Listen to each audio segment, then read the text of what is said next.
I've run a lot of cabling and backup cameras through different models of BMWs, and they each present their own challenges. Some are very easy, some are a little bit more difficult, some you have to use a different approach.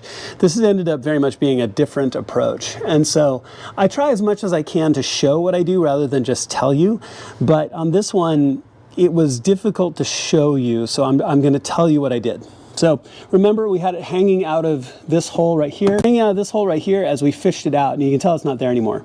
So what I did was I pulled out this lower bucket, this little storage bucket right here. In typical fashion with BMW, you can stick your hand in it and kind of rock it back and forth, and the clips come loose, and you can pull the bucket out. And now you can see down into underneath the carpet.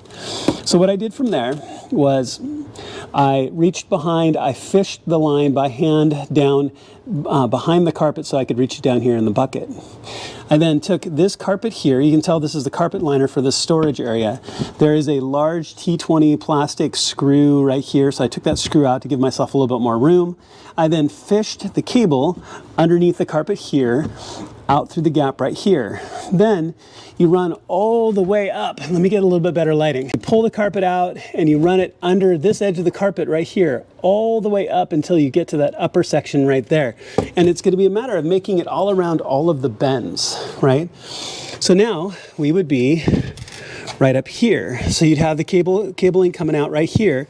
You fit it down underneath this carpet edge all the way down and along. Because again, all of these plastics were very difficult to take out, and we would basically have to strip the entire D panel or D pillar to get everything out. So you run the cabling along, then you can use a plastic trim tool like this and press the cabling under the plastic till you come all the way down and come out the bottom edge of the plastic right here.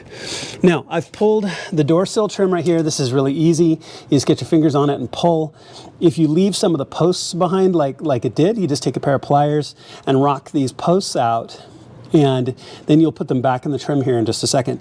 But you can see my loose cable run now. So now what you're going to want to do is take this and run it up underneath the edge of the plastic trim here as well. So you've got your center column trim here, run it under that lead edge all the way up until you get under this front, the front trim here, all the way up until we get to here, until we get right up here until the passenger footwell. So go ahead and run your cabling all the way up to here, then I'll show you the rest of the run to get up into the center console.